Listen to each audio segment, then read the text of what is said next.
बिस्मिल्लाहिर्रहमानिर्रहीम, अस्सलामुअलैकुम and a very good morning. Espresso में आपको खुश आमदीद कहेंगे। उम्मीद करते हैं आप बिल्कुल ठीक ठाक होंगे। मैंने अपना नाम बताया, मेरा नाम है अरबला। उम्मीद करते हैं आप बिल्कुल ठीक ठाक होंगे, मज़े में होंगे जनाब। आपको मेरी आवाज़ भारी लग रही है, इसका मतलब है कि वेदर बदल रहा है। बहुत सारे लोगों से जब आप फ़ोन पर बात करते हैं, वॉइस नोट पर बात करते हैं, तो आपको रियलाइज़ होता है कि वेदर बदलने के साथ साथ उनकी आवाज़ भी बदल गई। उसकी एक रीज़न ये है कि गला ख़राब हो रहा है, फ्लू बहुत ज़्यादा हो रहा है। ये जो वायरल चीज़ें हैं वेदर चेंज होने के साथ साथ जो कहते हैं ना विरासत में मिलती हैं हमें, तो इसमें आप अपना ख्याल रखें। जो शानदार का इस्तेमाल करें, गर्म चीज़ें पिएँ ताकि, और अपने आप को थोड़ा कवर्ड रखने की कोशिश करें, क्योंकि इस मौसम में सर्दियाँ आ रही होती हैं और गर्मियाँ जा रही होती हैं, तो समझ नहीं आ रहा होता कि किस तरह के कपड़े पहने हैं, पंखा चलाना है या बंद करना है।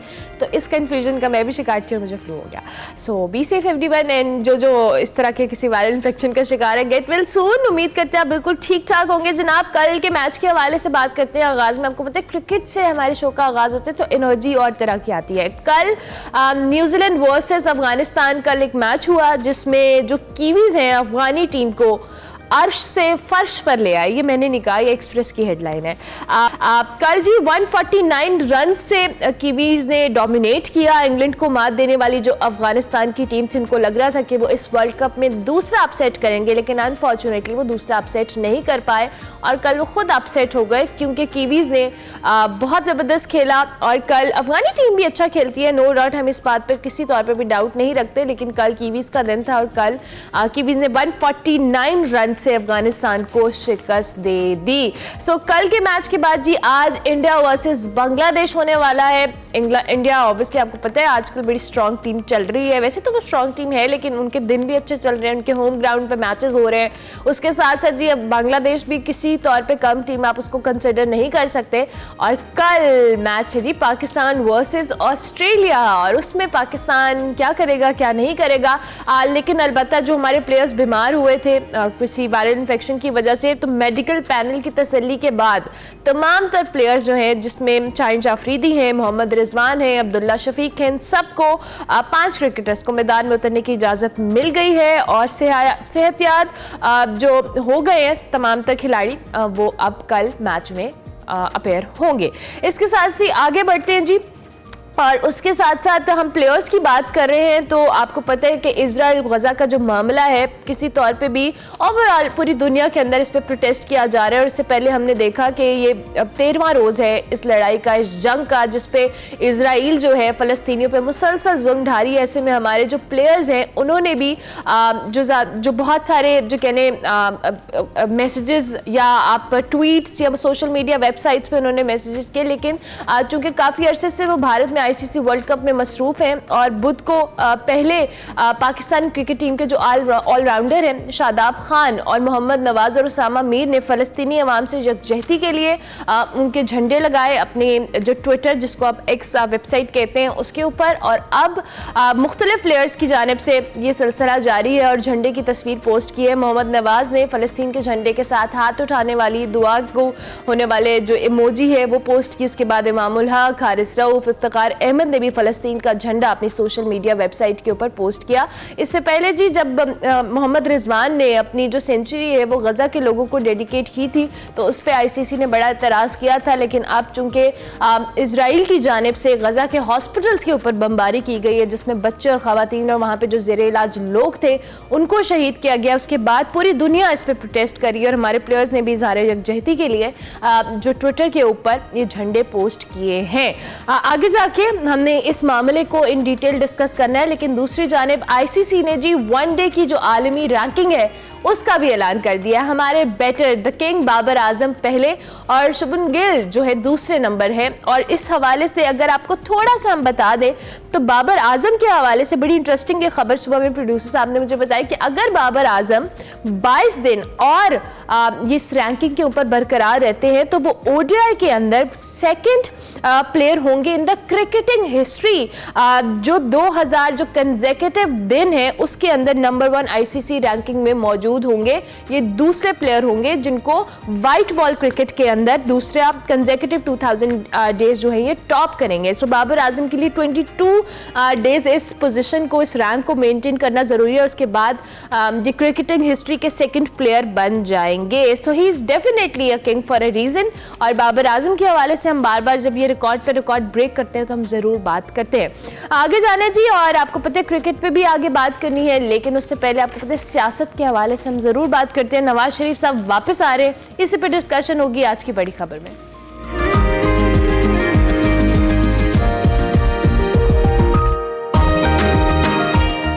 प्रोग्राम में आगे बढ़ते हैं और बात करते हैं लंदन में इलाज की गर्ज से गए 4 साल कबल उड़ान भरने वाली लीगी कायद नवाज शरीफ साहब की जो वापसी है वो 21 अक्टूबर को हो रही है और उनकी आमद में मुस्लिम नून की क़यादत साथ जोड़कर बैठी हुई है और इस्तकबाल की तैयारियां कर रही है, जिसमें आवाम को ऑफर्स भी दी जा रही हैं। 1 to 5 मोटरसाइकिल्स हों, जन्नत के टिकट हो। लीगी रहनुमा इस हवाले से आवाज़ें लगाते नजर आ रहे हैं। मगर दिलचस्प खबर यहाँ पे यह है कि वतन वापसी से कबल मुस्लिम नून के जो वकला है उन्होंने गुज़िश्ता रोज उनकी जो हिफाजती जमानत है उसके लिए इस्लामाबाद हाई कोर्ट से रुजू किया है। रवान एवनफील्ड और अल अजीजिया केस में नवाज शरीफ की जानिब से अदालत में दायर करदा जो दरख्वास्त है उसमें इस्तदा की गई है कि वो मुकदमात का सामना करना चाहते हैं, लिहाजा उनकी गिरफ्तारी से रोका जाए। दरख्वास्त में जी नवाज शरीफ साहब के जो दायमी वारंट है मुअत्तल करने की भी इस्तदा करते हुए कहा गया है कि साबिक वजीर आजम के जो दायमी वारंट है वो 24 अक्टूबर के लिए मुअत्तल किए जाए और अदालत के सामने सरेंडर करने के लिए हिफाजती जमानत मंजूर की जाए। इस्लामाबाद हाई कोर्ट में ने जी नवाज शरीफ की जानिब से दरख्वास्त है उसकी हिफाजती जमानत की समाअत से मुतल्लिक बेंच एक तश्कील दे दिया है। चीफ जस्टिस आमिर फारूक और उसके साथ साथ जस्टिस मियां गुल हसन औरंगजेब ने दरख्वास्त पर समाअत की है। नैब प्रोसिक्यूटर से सवाल जवाब के बाद अदालत ने नवाज शरीफ की जो दरख्वास्त है उस पर नैब को कल के लिए नोटिस जारी कर दिया और नैब जो प्रोसिक्यूटर है उनको दलाल देने की हिदायत भी जारी की है और कहा है कि केस की समाअत आज मुलतवी यानी आज होगी। आज तक मुलतवी की गई थी और आज फिर समाअत होगी। जमानत कबल अज़ वक्त गिरफ्तारी जारी होगी या नहीं, इसका फैसला क्या होगा इस हवाले से हम आपको अपडेट करते रहेंगे। दूसरी जानिब कल अगर हम बात करें तो सानिया कारसाज की तकरीब से खिताब करते हुए बिलावल भुट्टो जरदारी ने कहा कि हमें 1990 या 2017 का पाकिस्तान नहीं चाहिए बल्कि हमें 2023 के मुताबिक जदीद तकाज़ों पर पाकिस्तान को चलाना होगा, जिसके लिए हमें शहीद जुल्फ़िकार अली भुट्टो के फलसफे ना मेरा ना तेरा बल्कि हम सबका पाकिस्तान के तहत इस पाकिस्तान को चलाना होगा। आज पाकिस्तान बहुत से मसाइल से गुजर रहा है। सिलेक्शन की सियासत ने मुल्क का बेड़ा गर्क कर दिया है और साथ साथ उन्होंने दावा किया कि जो तारीखी महंगाई है, गुर्बत का तोड़ है, वो सिर्फ पाकिस्तान पीपल्स पार्टी के पास है और उसका इलाज भी वही कर सकती है। आज किसान की बात करें, मजदूर की बात करें, कौम की बात करें तो सबको जो उम्मीदें हैं वो पीपल्स पार्टी से हैं और वो जानते हैं कि एक ही जमात सारे मसाइल को हल कर सकती है। दूसरी जानिब जी बल्कि इनफैक्ट तीसरी जानिब चेयरमैन तहरीक इंसाफ की मुश्किलात कम नहीं हो रही। साइफर केस में चेयरमैन तहरीक इंसाफ शाह महमूद कुरैशी साहब पर फर्द जुर्म 23 अक्टूबर तक मुलतवी हुई है, मगर इम्कान यही जाहिर किया जा रहा है कि आइंदा आने वाली समाअत में उन पर फर्द जुर्म आयद कर दी जाएगी। इन सारी सूरत हाल पर बात करेंगे और जो सिचुएशन है, अपडेट्स हैं, उसके लिए हमें सीनियर तज्जियाकार एनालिस्ट जैगम खान साहब ज्वाइन करें। Thank you very much Zaigham Khan साहब, बहुत शुक्रिया। Good morning, I hope you are doing well. सबसे पहले तो ये मुल्की सियासत के अंदर जो हम हलचल कहते हैं ना, ये हलचल अब 2 दिन बाद मजीद जैगम खान साहब बढ़ने वाली है क्योंकि नून लीग तो मुस्लिम लीग नून जो है नवाज शरीफ साहब की वापसी के हवाले से बड़ी तैयारियां कर रही है। अब कल हमने बड़ी इंटरेस्टिंग कुछ, ये तो लाइटर साइड पे चीज़ें हैं कि मोटरसाइकिल्स ऑफर की जा रही हैं, जन्नत के टिकट जन्नती करार दिया जा रहा है जो उनको इस्तकबाल के लिए जाएंगे। कैसे देखते हैं हम नवाज शरीफ साहब की वापसी को? Good morning Urmila. देखें, एक तो मेरे ख्याल आपका एहतजाज बनता है, एहतजाज आपका इस बात पे बनता है कि आपने बताया कि 125 मोटरसाइकिल ऑफर किए जा रहे हैं, लेकिन देखिए स्कूटी तो ऑफर नहीं की जा रही। लड़कों को तो मोटरसाइकिल पसंद होती है, फर्ज करें आप जाना चाहती हैं तो आपके लिए तो इंसेंटिव नहीं है, आप 125 का क्या करेंगे? आपके लिए कुछ स्टाइलिश ही स्कूटी होनी चाहिए। तो इलेक्शन हमारे सामने है, इलेक्शन आ रहे हैं, तमाम पार्टियां तैयार हो रही हैं। खास तौर पर मुस्लिम लीग इस वक्त दुल्हन बनी हुई है। मुस्लिम लीग इस वजह से दुल्हन बनी हुई है कि वो जिसको कहते हैं ना कि वो जो पियामन भाई, तो इस वक्त पियामन भाई जमात जो है वो पाकिस्तान मुस्लिम लीग है। जिस तरह 2018 में जो PM1 भाई जमात थी वो PTI थी। तो मुस्लिम लीग नवाज के लिए रास्ते हमवार हो रहे हैं और उनके कायद वापस आ रहे हैं। अब एक तरफ तो मुस्लिम लीग नवाज का ये है कि उनके पास कबूलियत आ गई है, उनको इस्टेब्लिशमेंट के लिए वो इस वक्त एक अच्छी चॉइस है, लेकिन दूसरी तरफ मुस्लिम लीग नवाज के लिए बहुत बड़ा चैलेंज जो आ गया है वो ये है कि उनकी मकबूलियत में कमी हुई है और जमात ये समझती है कि जब तक उनके कायद मियां नवाज शरीफ वापस नहीं आते और वो आके वर्कर्स को मोबिलाइज नहीं करते और वोटर्स तक अपना पैगाम नहीं पहुंचाते, तो उस वक्त तक जमात के जो मामलात हैं वो बेहतर नहीं हो सकते। तो इसलिए मियां नवाज शरीफ ने कमर बांधी है, वो आ रहे हैं और जब तक के ये रास्ते उनके लिए हमवार ना किए गए होते तो सवाल ही पैदा नहीं होता कि वो वापस आते। कानूनी मुश्किलात मौजूद हैं, लेकिन कानूनी मुश्किलात के हल भी हैं, कुछ हिचेस भी हैं। सादा सी बात ये है कि जो मुद्दई है, जो प्रोसिक्यूशन है, वो हुकूमत पाकिस्तान के पास है। नैब मुद्दई है, प्रोसिक्यूशन हुकूमत है, और अगर हुकूमत ही जोर नहीं डालेगी, अगर नैब भी शोर नहीं मचाएगा तो अदालत क्या करेगी? अदालत खुद से तो अदालत मुद्दई बनने से रही, खुद से तो प्रोसिक्यूट करने से रही। अगर नैब रियायत देगी तो जाहिर है अदालत मजबूर होगी रियायत देने पर, अगर नैब पीछे हटेगी। लेकिन फिर भी बहुत सी ऐसी फॉर्मेलिटीज हैं जिनका अदालत को ख्याल करना होगा, रियायत देते हुए ख्याल करना होगा।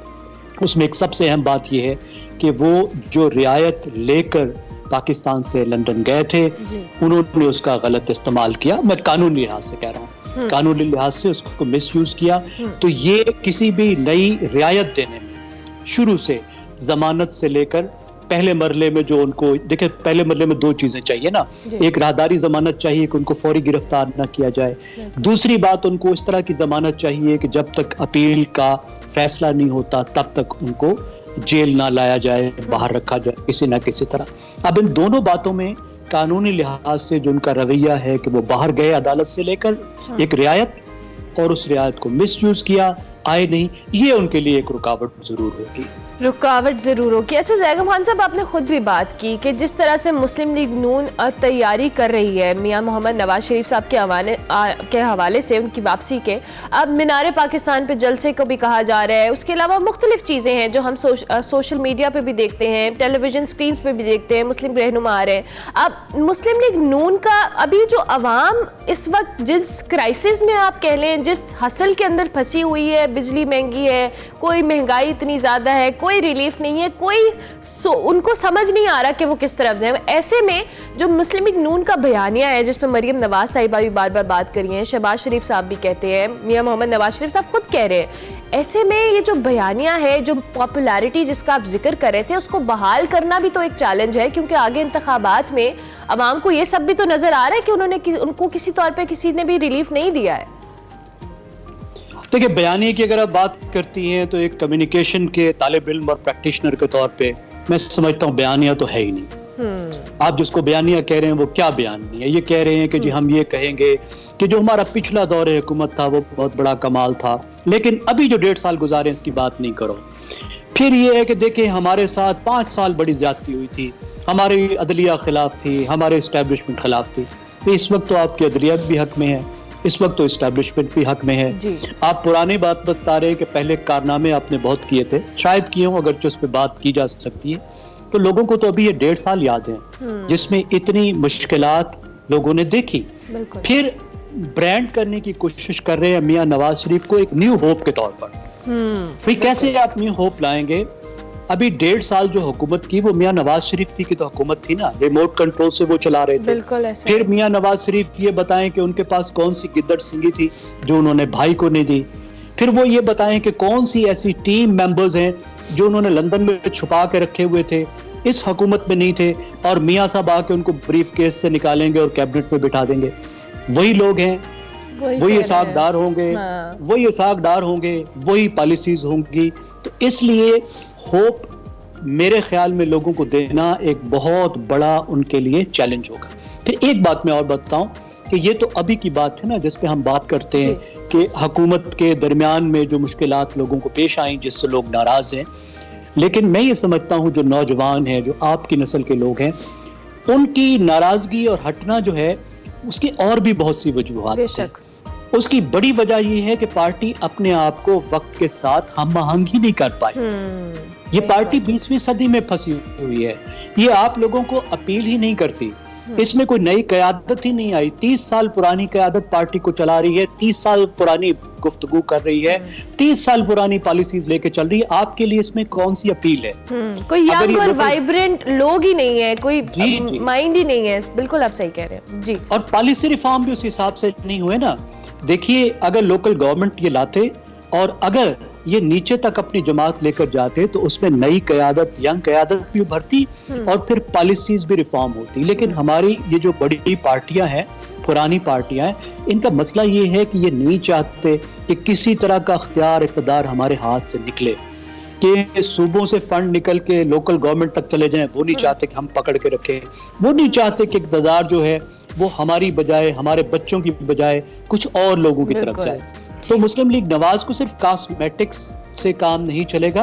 उन्हें पूरी पार्टी को रिफॉर्म करना होगा। ठीक है, अगर यंग लोगों को अपील करना है। अच्छा ज़ैगम खान साहब, चूंकि वक्त कम है, मैं चाहूंगी बिलावल भुट्टो जरदारी के हवाले से कल सानिया कारसाज को की तकरीब से उन्होंने खिताब करते हुए कहा है कि ये पीपल्स पार्टी ही तमाम मुश्किलात का हल है। और ये जो पीपल्स पार्टी और नून लीग का लव हेट रिलेशनशिप है, इस पर हम काफ़ी दिनों से बात करें कि पहले ये जमातें इकट्ठी थी, दो के काफ़ी अरसे से चला आ रहा है। लेकिन आप पीपल्स पार्टी या बिलावल भुट्टो जरदारी जिस तरह का बयानिया लेकर अपने इंतखाबात की कैंपेन कर रहे हैं, क्या आपको लगता है कि अवाम ये बाय करेगी?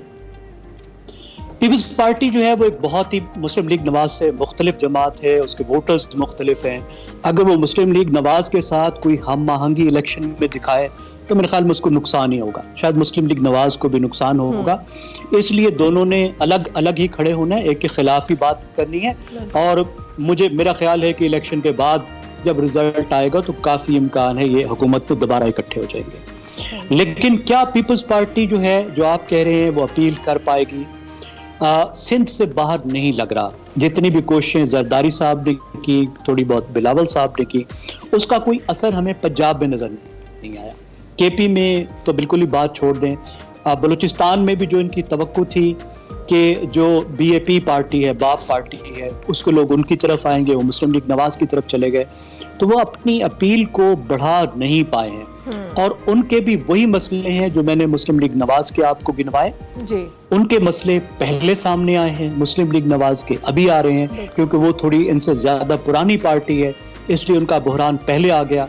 उनका भी वही बहरान है, वक्त के साथ हम आहंग नहीं हो पाए, क़यादत नहीं बदल पाए, नई पॉलिसीज नहीं ला पाए और वो फंसे हुए हैं। उनका लीडर तो जवान है बिलावल भुट्टो की हद तक, लेकिन फिर भी वो ओल्ड स्कूल थॉट से अभी तक उस तरह से निकल नहीं पाए। पार्टी नहीं निकल पाई। ज़ैगम खान साहब, इन द एंड क्विकली हमें साइफर केस के हवाले से शाह महमूद कुरैशी साहब और तहरीक इंसाफ के जो चेयरमैन हैं, उन पर फर्द जुर्म आयद के हवाले से 23 अक्टूबर की डेट है। ऐसे में आप तहरीक इंसाफ का मुस्तकबिल कैसे देखते हैं? और इस साइफर केस के बाद अगर फर्द जुर्म आयद होता है तो फिर क्या सिनेरियो क्रिएट हो सकता है? देखिए, जहां तक तहरीक इंसाफ का एक पार्टी का ताल्लुक है, उसका तो मुस्तकबिल मौजूद है, बहुत मकबूल पार्टी है और अभी कम से कम 10 साल तक मेरी राय में मकबूल रहेगी। क्योंकि जब कोई बड़ी जमात बनती है, हमने देखा पीपल्स पार्टी बनी, फिर मुस्लिम लीग नवाज बनी, फिर पीटीआई बनी, तो उनकी मकबूलियत जल्दी खत्म नहीं होती, 2-3 दहाइयों तक चलती है। लेकिन जो 9 मई को उन्होंने ब्लंडर किया, उसकी जो कीमत है वो उनके लीडर्स को देनी पड़ेगी। जिस तरह की सियासत इमरान खान ने शुरू से की, लेकिन खास तौर पर वोट ऑफ नो कॉन्फिडेंस के बाद की। साइफर का केस मेरी नज़दीक बहुत संजीदा केस है और शायद उनके खिलाफ जो मुकदमात का या जो सिलसिला चल रहा है, उसमें इस केस को ख़ास तौर पर तवज्जो दी जा रही है। हम देख रहे हैं कि गवाह सामने आ रहे हैं, कानून मौजूद है। मुझे लगता है कि ये केस इमरान खान साहब के लिए बहुत मुश्किल का बायस बनेगा और हो सकता है ये शाह साहब के लिए भी, मखदूम शाह महमूद कुरैशी के लिए भी मुश्किल बने। ठीक हो गया, बहुत शुक्रिया ज़ैगम खान साहब आपके वक्त का। आपने अर्ली इन द मॉर्निंग हमें ज्वाइन किया। सीनियर तज्ज़ियाकार ज़ैगम हमारे साथ मौजूद थे। मौजूदा सियासी सूरत हाल और साइफर केस के हवाले से उन्होंने कहा कि चेयरमैन तहरीक इंसाफ के लिए ये बहुत बड़ी मुश्किल खड़ी कर सकता है। ब्रेक लेंगे, ब्रेक के बाद वापस आएंगे। आप देखते रहिए Express. Welcome back to Expresso. Break के बाद वापस आ गए मेरे बंद गले के साथ, लेकिन उम्मीद करते हैं आपको मेरी आवाज़ समझ आ रही होगी। लेकिन जनाब, कल हमने आपको पाकिस्तान फुटबॉल टीम के हवाले से बताया था कि उन्होंने तारीख रकम की है। पाकिस्तान फुटबॉल टीम ने कंबोडिया के खिलाफ वर्ल्ड कप 2020 जो 6 है उसके क्वालिफाइंग मैच में फतह हासिल की है। फीफा वर्ल्ड कप के हवाले से आपको बताएं तो क्वालिफाइंग राउंड में पाकिस्तान ने नहायत ही उम्दा खेल की बदौलत कंबोडिया को 0 के मुकाबले में 1 गोल से शिकस्त देकर हिस्ट्री में पहली दफा कोई जीत हासिल की थी। और पाकिस्तान के हारून हामिद के हवाले से आपको हमने बताया था कि 70th जो मिनट था उसमें मैच का वो वाहिद गोल किया था और ग्रीन शर्ट्स ने कंबोडिया की टीम को कोई गोल नहीं करने दिया और मैच में 1 गोल करने में कामयाबी हासिल की। दोनों टीम्स के दरमियान मैच जो है जुना फुटबॉल स्टेडियम इस्लामाबाद में खेला गया था और पाकिस्तान फुटबॉल टीम की जो फीफा वर्ल्ड कप है इसकी क्वालिफाई की तारीख में ये पहली जीत है। 197th रैंक वाली टीम ने कभी भी वर्ल्ड कप क्वालिफायर मैच नहीं जीता था, लेकिन पाकिस्तान ने इस बार ये हिस्ट्री क्रिएट की, ये हिस्ट्री बनाई और जिना स्टेडियम में हज़ारों के करीब जो फुटबॉल लवर्स थे उन्होंने इस जीत को सेलिब्रेट किया। और अगला मरहला आपको बताते चलें कि पाकिस्तान सऊदी अरब, ताजिकिस्तान और उर्दन से मुकाबला करेगा। कल हमारी टीम दिन रात कोशिशें करती रही कि हमारा इस टीम के जो गोल जिन्होंने किया था और जो हिस्ट्री बनाने में जिन्होंने सबसे ज़्यादा कॉन्ट्रीब्यूट किया उनसे बात हो सके, तो वो ट्रैवल कर रहे थे। कल तो हमारी बात नहीं हो सकी, लेकिन आज हमने हारून को किसी न किसी तरह से फंसा लिया है और हमने उनको बिठा लिया है अपने शो के अंदर। हारून हामिद हमारे साथ मौजूद हैं, हमारी फुटबॉल टीम के हीरो हैं, इनफैक्ट पाकिस्तान के हीरो हैं। Thank you very much Haroon for joining us in Expresso. First of all, congratulations for clearing the qualifying round for the very first time in the history of Pakistan. How do you feel about it? कैसा लग रहा है? Team ने कैसा celebrate किया है इसको? बहुत बहुत शुक्रिया। I mean, it's a dream come true. It hasn't quite sinked in yet that we've created history, qualifying in a World Cup game for the first time. But to be honest, it's a dream come true for all of us. You know, it was so emotional after the game. Pretty much all the team were crying, and I think it's a beautiful moment for Pakistan and Pakistan football and for all the fans around the world. Definitely, it's a dream come true as you said.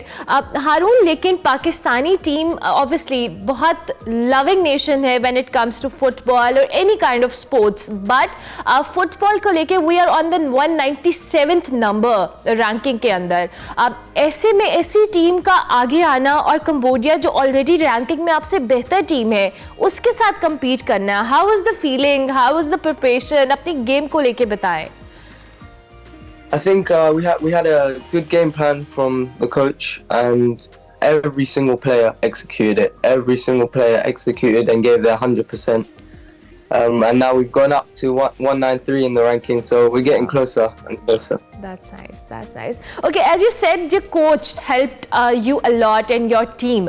अब coach change होने से आपकी जो sport है, आपकी जो game है या आपकी टेक्निक्स हैं, आपकी स्ट्रैटेजी है, ऑब्वियसली दुनिया भर में फुटबॉल बहुत पसंद किया जाता है।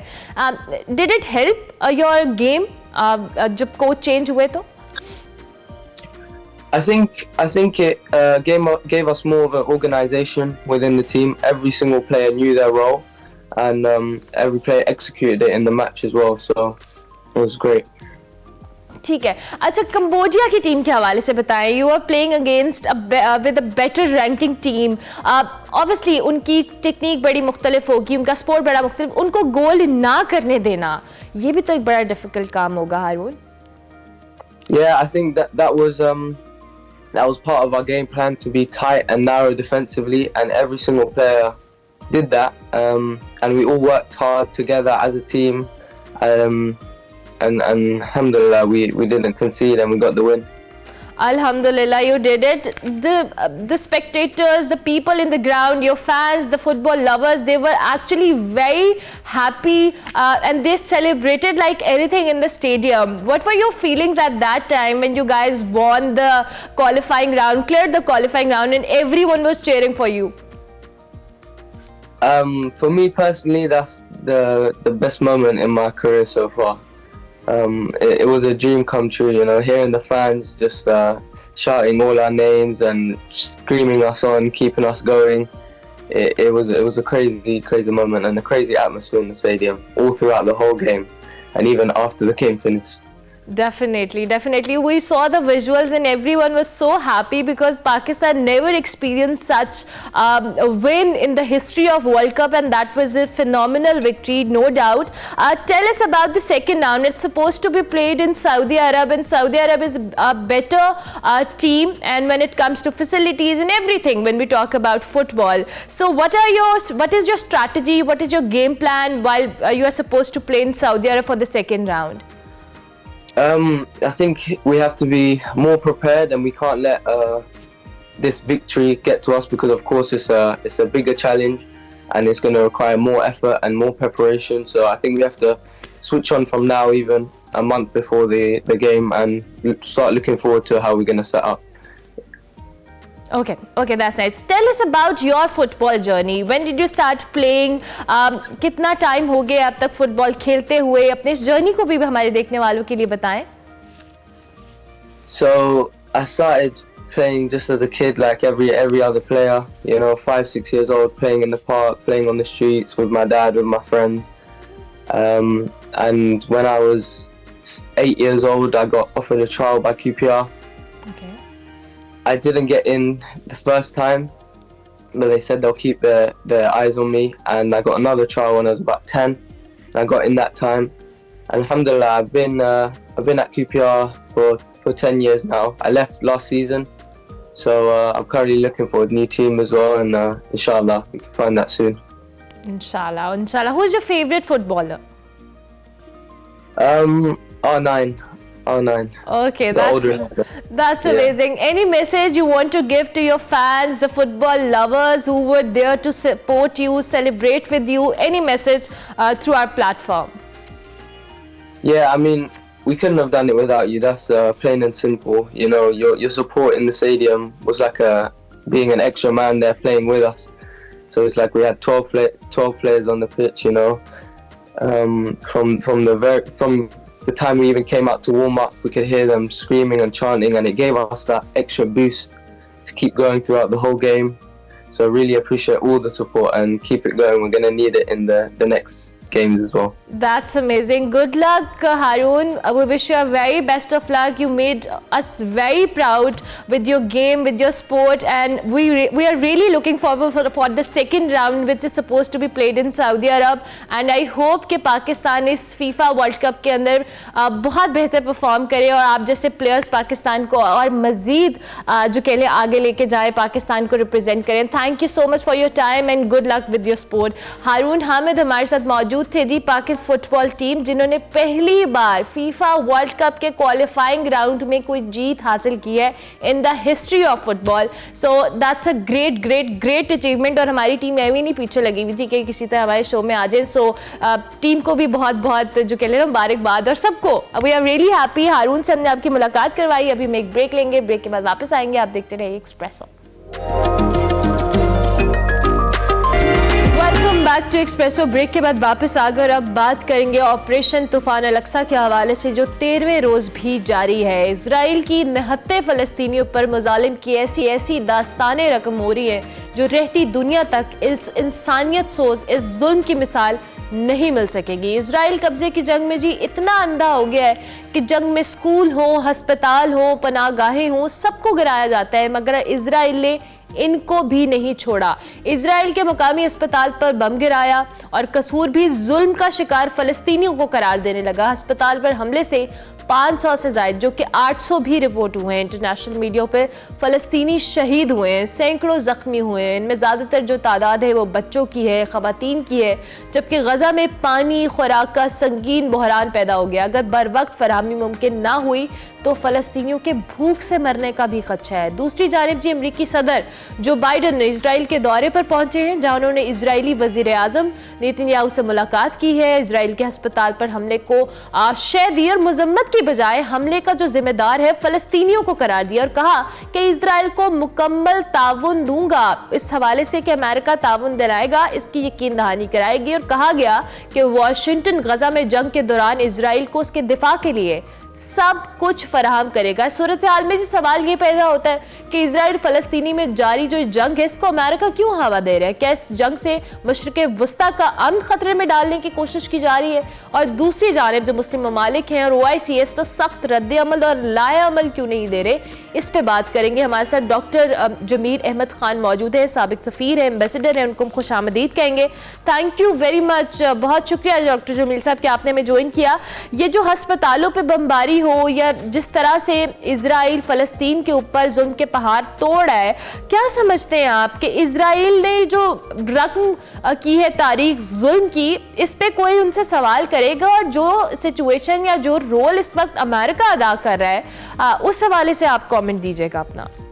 देखना तो ये है हमने कि इस वक्त जो पूरे इस्लामी दुनिया में और दुनिया के दूसरे कोने कांचों में भी जो इंसानी जहनों में एक तूफान उभर रहा है, और ये तूफान इंसानी जहनों में उभरते उभरते अब नौबत यहाँ आ गई है कि लोग सोचने पे मजबूर हो गए हैं कि ये इंटरनेशनल कानून का क्या फायदा। और आपने मुझसे पूछा कि क्या ये इजराइल की सपोर्ट और इजराइल कहाँ किस हद तक जाएगा।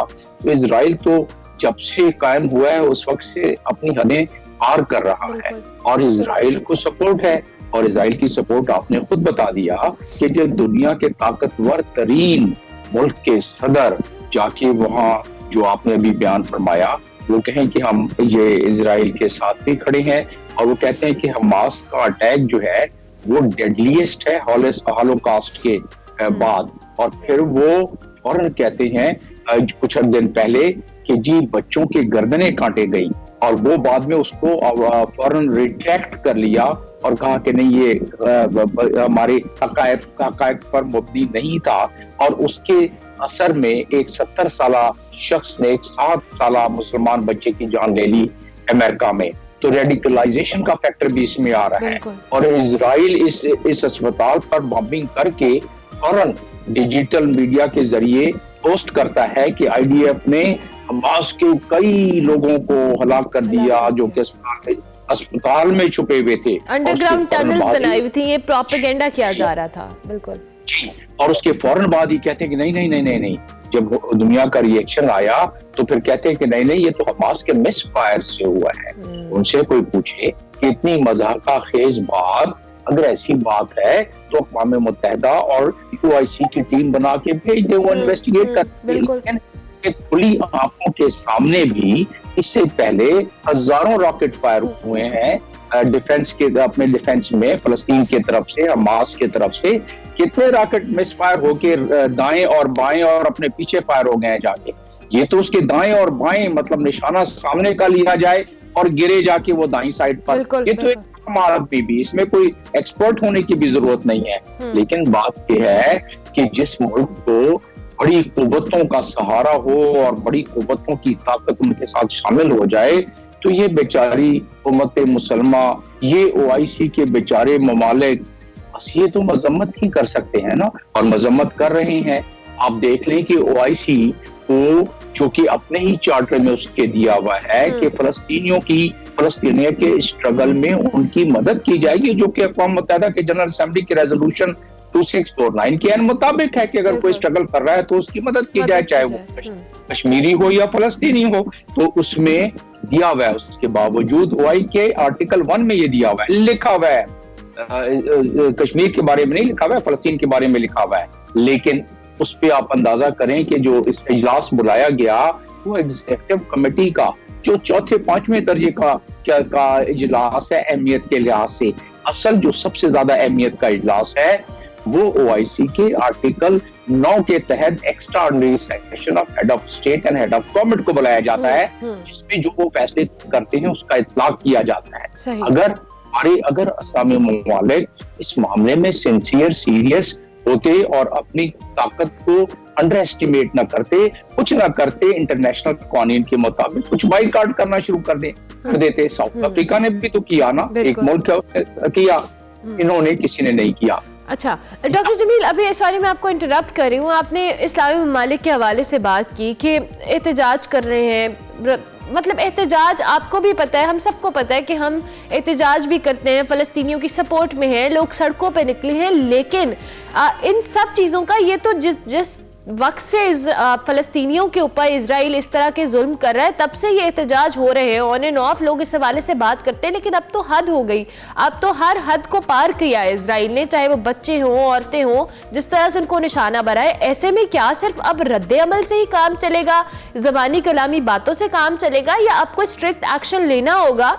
क्योंकि जिस तरह से अगर ये आलमी ताकतें इजराइल को सपोर्ट करती रहेंगी तो ऐसे में सूरत हाल तो मजीद बद से बदतर होती चली जाएगी। और यही हो रहा है, अगर आप देखें जब से इजराइल कायम हुआ है यही हो रहा है। और क्यों हो रहा है? असल तो बात ये है, ये आपके नाज़रीन सुनना चाहेंगे, ये इसलिए हो रहा है कि हमारे मुस्लिम ममालिक के सरबराहान ज्यादातर, खासतौर पर जो पेट्रो डॉलर से माला माल है, वो सरबराहान उनका अपने इंटरेस्ट जो है वेस्टर्न कंट्रीज के साथ हैं, उनको भी कुव्वत और ताकत वेस्टर्न कंट्री की सिक्योरिटी एपरेटस के तहत मिलती है, लिहाजा उनके अवाम के दिल जो है वो तो ज़ाहिर है फलस्तीनियों के साथ हैं, कश्मीरियों के साथ है।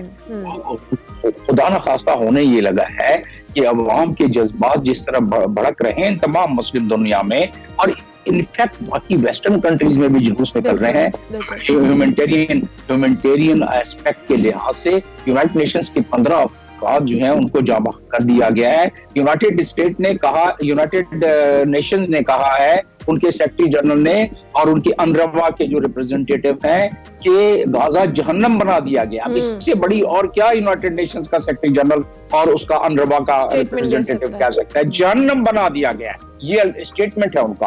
और हमारे इस्लामिक ममालिक मजम्मत कर रहे हैं, हमारे वजीर खारजा ने कह दिया है कि इसको वार क्राइम में लेके चले जाना चाहिए, इजराइल को अकाउंटेबल बनाना चाहिए, इजराइल को सीज फायर करना चाहिए, लेकिन उसके लिए इकदाम क्या उठाए हैं?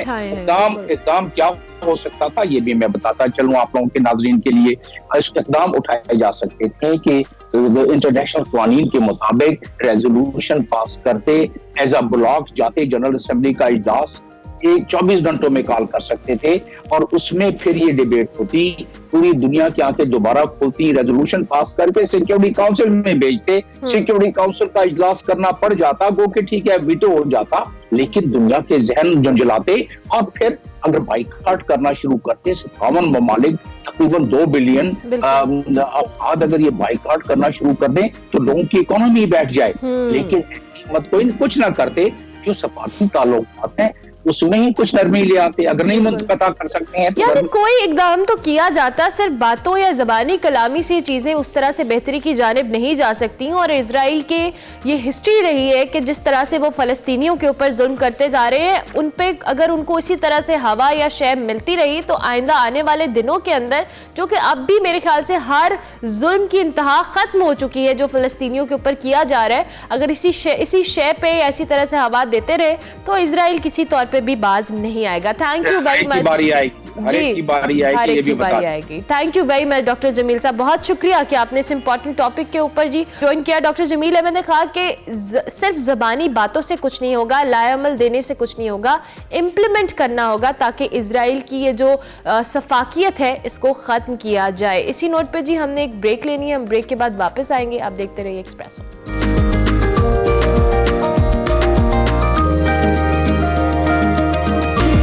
Back to Expresso. ब्रेक के बाद वापस आ गए और जनाब अब हम क्रिकेट की बात करेंगे। पाकिस्तान क्रिकेट टीम ऑस्ट्रेलिया के खिलाफ कम बैक करने के लिए बड़ी मोटिवेटेड है, पुरज़्म है। कौमी टीम आपको पता है इन दिनों बैंगलोर में मौजूद है, जहां वो 20 अक्टूबर को यानी कल ऑस्ट्रेलिया के खिलाफ मैच खेलेगी।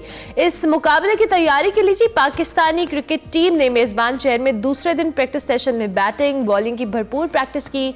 मोहम्मद हारिस के अलावा तमाम खिलाड़ियों ने प्रैक्टिस सेशन में हिस्सा लिया। कुछ टेम्परेचर था, उनको आराम का कहा गया, जबकि शाहीन शाह अफरीदी हो, अब्दुल्ला शफीक हो, जमान खान हो, सलमान अली आगा हो, उन्होंने भी ट्रेनिंग की। प्रैक्टिस से कबल जी पीसीबी मेडिकल पैनल के जो सरबराह हैं डॉक्टर सलीम, उन्होंने 5 खिलाड़ियों की सेहत का मुकम्मल जायजा लिया और प्रैक्टिस के दौरान खिलाड़ियों से जो कह लें ओवरऑल उनकी जो फिजिकल हेल्थ है उसको चेक भी किया, जबकि शाहीन शाह अफरीदी और जमान खान ने अपने मुकम्मल रनअप के साथ बॉलिंग की। वाज़ेह रहे कि पाकिस्तानी क्रिकेट टीम इतवार को बैंगलोर पहुंची थी। 2 दिन आराम के बाद खिलाड़ियों ने मंगल को मैदान का रुख किया था। था और अब टीम कल ऑस्ट्रेलिया के खिलाफ अपना मैच खेलेगी। ऑस्ट्रेलिया भी चूंकि प्रेशर का शिकार टीम है और पाकिस्तान को भी इंडिया के हाथों शिकस्त के बाद कुछ दबाव के अंदर होगी, बल्कि इनफैक्ट बहुत सारे दबाव के अंदर होगी। रिशाद साहब हमारे साथ मौजूद हैं, उनको हम खुशामदीद कहते हैं। Thank you very much Rishad Mahmood साहब कि आपने हमें ज्वाइन किया।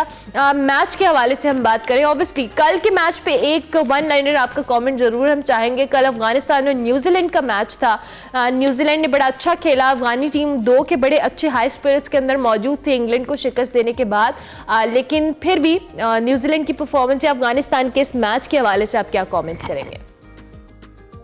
जी, न्यूजीलैंड जो है वो बहुत ही अच्छी तैयारी के साथ इस वर्ल्ड कप में आए हैं वो लोग, और अभी आप देखिए अभी तक वो अनबीटन है। और इंग्लैंड की जैसी स्ट्रॉन्ग टीम को भी उन्होंने ओपनिंग मैच में 9 विकेट से हराया था। तो कल भी उन्होंने बड़ी अक्लमंदी से बैटिंग की, बीच में उनके 2-3 विकेट एक साथ गिर गए थे, लेकिन ग्लेन फिलिप्स ने और टॉम लेथम ने उसमें कुछ वक्त गुजारा, कुछ स्लो बैटिंग की, लेकिन फिर जब वो एस्टेब्लिश हो गई इनकी पार्टनरशिप तो उन्होंने फिर बहुत जबरदस्त हिटिंग दी थी और 288 तक टोटल ले गए।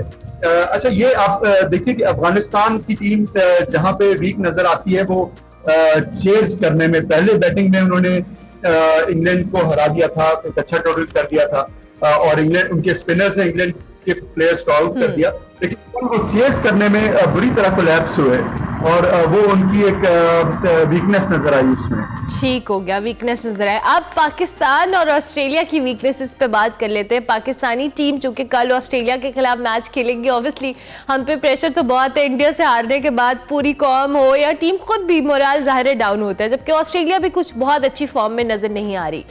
मैच के हवाले से आप क्या कहेंगे जो कल होने वाला है? अच्छा देखिए, इसमें एक शुरू के प्रोग्राम में भी एक दफा मैंने कहा था कि ये वर्ल्ड कप जो है ये वेस्टर्न टीम्स के लिए भी बड़ा मुश्किल साबित होगा। जो लग रहा है कि ऑस्ट्रेलिया इसमें स्ट्रगल कर रही है। साउथ अफ्रीका पहले 1-2 मैच में अच्छे नजर आई, लेकिन वो भी नेदरलैंड से बड़ा शॉकिंग वो एक लॉस था उनके लिए। इंग्लैंड की टीम जो बिल्कुल एब्सोल्यूट फेवरेट थी वो 2 मैच हार चुके हैं। तो इस हिसाब से ऑस्ट्रेलिया भी वेरी राइटली सेड कि वो अंडर प्रेशर है और पाकिस्तान भी अंडर प्रेशर है, लेकिन मैं समझता हूं कि इंडिया की डिफीट को पाकिस्तान के प्लेयर्स को अपने सिस्टम से निकालना होगा। They must look ahead to this match कि इस मैच में बेहतरीन कारकर्दगी दिखाने के लिए उनको फोकस होना चाहिए और बेहतरीन कॉम्बिनेशन के साथ जाना चाहिए। अब बात हो रही थी कि कैंप में, पाकिस्तान कैंप में काफी प्लेयर्स को फीवर हो गया था, थैंकफुली वो काफी रिकवर कर गए हैं, लेकिन कल लेट नाइट तक की ये इत्तला थी कि अब्दुल्ला शफीक जो है उनको एक क्वारंटीन में रखा गया है और उनका फीवर अभी तक पूरी तरह सबसाइड नहीं हुआ है। अच्छा, तो अगर हाल होती है तो मेरे ख्याल है फखर जमान शायद कम बैक करेंगे। फखर जमान कम बैक करेंगे। उसामा मीर के हवाले से भी रिशाद साहब बात हो रही थी, उसामा मीर की क्या सिचुएशन है इस वक्त? उसामा मीर फिट हैं, अल्लाह का शुक्र है, और बहुत जरूरी है कि उनको इंडक्ट किया जाए इस मैच में। देखिए, ये जो ऑस्ट्रेलिया जो पिछले 2 मैच हारा है उसमें भी साउथ अफ्रीका के महाराज और शमसी ने 2-2 विकेट लिए। उसके बाद इंडिया के यादव ने और जाडेजा ने 6 विकेट लिए आपस में मिलकर। तो उसमें स्पिनर्स पे ऑस्ट्रेलिया वीक है जरा, फास्ट बॉलिंग पे तो ऑस्ट्रेलिया चैंपियन टीम है। बिल्कुल। तो अब ये पाकिस्तान को अपनी स्पिन के डिपार्टमेंट को मजबूत करना होगा और शादाब और नवाज उस तरह की कारकर्दगी नहीं दिखा पा रहे हैं इस वर्ल्ड कप में। तो मेरे ख्याल एक डिसीजन लेना पड़ेगा कि उसामा मीर को जब ले गए हैं और वो बहुत ही अच्छे प्लेयर है, अगर उनको 1-2 ओवर्स में कुछ बैट्समैन रन्स देते भी हैं वो, तो फिर वो फौरन विकेट जरूर लेते हैं, बहुत अच्छा कमबैक करते हैं। और इंग्लैंड में जो T20 टूर्नामेंट हुआ था 100, उसमें वो 3 दफा मैन ऑफ द मैच थे, तो बहुत अच्छी बैटिंग भी करते हैं। तो मेरा ख्याल है उसामा मीर का इंडक्शन जरूरी है, उसामा मीर को टीम में शामिल करना बहुत जरूरी है। इन द एंड आईसीसी ने रैंकिंग जारी की है रिशाद साहब, बाबर आजम फिर नंबर 1 पर हैं और बाबर अगर 22 दिन तक अपनी इस रैंकिंग को मेंटेन करते हैं तो 2000 दिन तक रहने वाले वो दूसरे पाकिस्तानी प्लेयर होंगे इस रैंकिंग में नंबर 1 पे। Babar is a king for a reason definitely. आप किस तरह से इनकी इस रैंकिंग को भी कमेंट करेंगे इस पे? जी हाँ, ये वाकई बहुत इनक्रेडिबल इनका रन है और इतने अरसे तक टॉप पे रहना और उसको डोमिनेट करना वो उनकी एबिलिटीज का एक मजहर है और बहुत ही डेफिनेटली दुनिया जानती है बाबर आजम को कि वो किस लेवल के और किस कैलिबर के बैट्समैन हैं। लेकिन ये कि थोड़ा सा वर्ल्ड कप में ऑफ कलर नजर आए, उन्होंने इंडिया के खिलाफ 50 तो बनाए, लेकिन ये कि एक तो उसमें थोड़ा सा वो स्लो पेस पे खेले और उसके बाद एक काफी लूज शॉट खेल के आउट हो गए। तो मेरा ख्याल है बाबर को हियर ऑन उनको कोशिश करनी चाहिए कि वो अपनी ट्रू फॉर्म में नजर आए। इंशाल्लाह अल्लाह करे बाबर नजर आए ट्रू फॉर्म में। थैंक यू वेरी मच इरशाद साहब, बहुत शुक्रिया आपने हमें ज्वाइन किया। इरशाद महमूद हमारे साथ मौजूद थे, सीनियर तज्जियाकार हैं, जर्नलिस्ट हैं। कल के मैच के हवाले से कहा जी पाकिस्तान की 2 के प्रेशर में है, लेकिन ऑस्ट्रेलिया की जो टीम है वो ज़्यादा प्रेशर में नज़र आ रही है, क्योंकि इस टूर्नामेंट में, इस वर्ल्ड कप में जो वेस्टर्न टीम्स हैं वो काफ़ी स्ट्रगल करती नज़र आ रही हैं, चाहे वो साउथ अफ्रीका हो, इंग्लैंड हो, ऑस्ट्रेलिया हो। सो ओवरऑल कल के मैच के अंदर पाकिस्तान काफ़ी हद तक वी होप कि अच्छा परफॉर्म करेगा। ब्रेक लेते हैं, ब्रेक के बाद वापस आएंगे। आप देखते रहिए एक्सप्रेसो।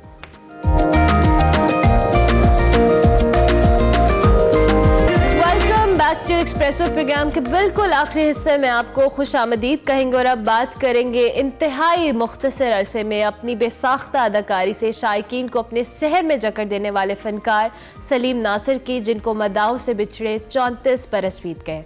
अदाकारी से पहले अगर बात की जाए तो सलीम नासिर शोबिस के 2 जरीदों की अशात से वाबस्ता रहे, जबकि एक सरकारी मुलाजमत से भी मुंसलिक रहे। सलीम नासिर ने फ़नी करियर के आगाज़ में कुछ दीगर ड्रामों में किरदार निगारी की, मगर ड्रामा सीरियल आंगन टेढ़ा ने उनकी शोहरत को बामी अरूज बख्शा। आंगन टेढ़ा में सलीम नासिर ने घरेलू मुलाजिम अकबर का किरदार अदा किया था। उनके हवाले से आज हम बात करें थे, उनकी बरसी के मौके पर उनको याद किया। प्रोग्राम का वक्त खत्म हुआ, हम आपसे कल फिर मिलेंगे, तब तक के लिए अल्लाह हाफ़िज़।